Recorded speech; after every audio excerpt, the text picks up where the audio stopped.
Right now, there is an 18-year-old sitting at a kitchen table with their parents, signing a piece of paper they don't fully understand. That paper is a promissory note, and that signature is going to follow them for the next 10, 20, sometimes 30 years of their life. This isn't about saying college is a scam or that all loans are bad. It's about what you're actually signing up for, why so many people take on debt for the wrong reasons, how to get out of it, and get smarter about it together. Let's start with scale, because most people don't realize what they're actually opting into. There is currently over $1.86 trillion dollars in outstanding student loan debt in the United States, spread across roughly 43 million borrowers. The average borrower carries somewhere around $40,000 in combined debt, and that number climbs fast for private schools or graduate programs. Here's the part that actually matters on a personal level. Student loans are basically the only kind of debt in America that can't easily be wiped out in bankruptcy. Credit card debt can usually be discharged. Medical debt often can too. Student loans require proving undue hardship in a separate legal proceeding, and courts almost never grant it. This debt is designed to follow you. So, what does that actually cost someone, not just in dollars? It delays how soon someone can move out and afford rent on their own. It affects the debt to income ratio that determines whether they get approved for a car loan or a mortgage down the line. And a lot of people carry real stress around this debt for years, especially when the balance barely moves even after making payments for a while. And this next part doesn't get said enough. A huge amount of this debt isn't going toward the degree itself, it's going toward the experience around it. The better dorm, the meal plan nobody needs, the spring break trip, the going out money, the idea that college is supposed to feel a certain kind of fun and everyone else seems to be having it. A lot of 18-year-olds aren't really choosing a loan amount, they're following what everyone around them is doing. That's exactly where the damage happens, because loans taken out to fund a lifestyle don't pay themselves back. A degree can, through the career it leads to. 4 years of fun cannot. Every dollar borrowed at 18 should be going towards something with a return, not toward matching what a friend's Instagram makes college look like. None of this means skip college.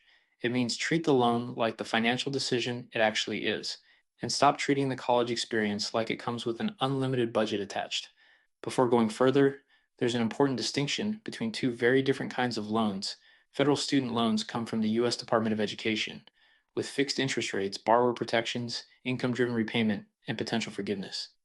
If paying out of pocket through savings, work, or scholarships is possible, that comes first. But if borrowing is necessary, federal loans are the way to go before private ones.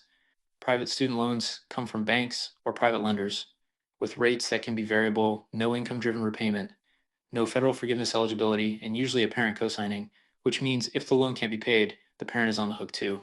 So the rule of thumb is simple: federal loans first, and then private loans only as a last resort. I say that as someone who didn't have the luxury of following my own advice. I ended up leaning on private loans myself, more than one of them, and I felt every part of the difference. Now, let's talk about borrowing smart, because how much gets borrowed matters less than what it's borrowed for. Two people can take out the exact same $40,000 in loans and end up in completely different situations, depending on what degree that money bought.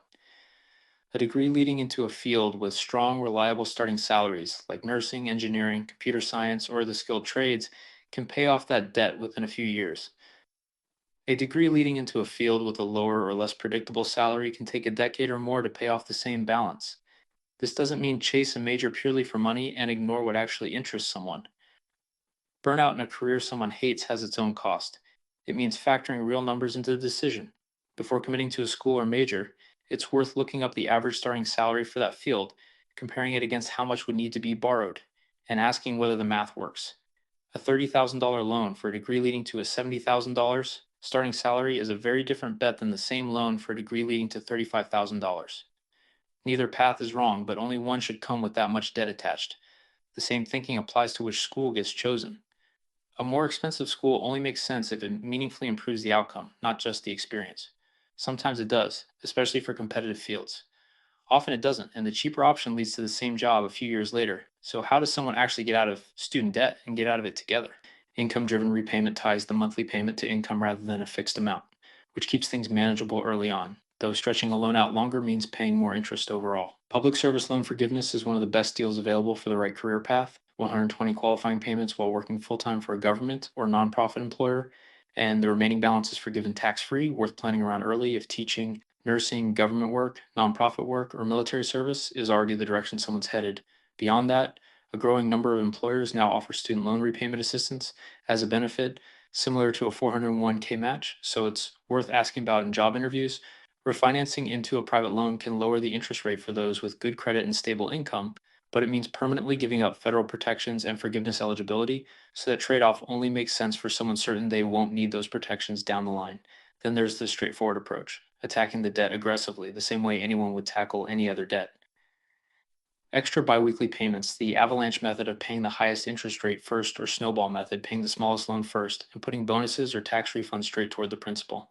It's not glamorous, but it works, especially on smaller balances. Beyond PSLF, there are also narrower, profession specific forgiveness programs worth researching before even choosing a major. Doctors and nurses in underserved areas and military service members often have separate repayment programs tied to their field.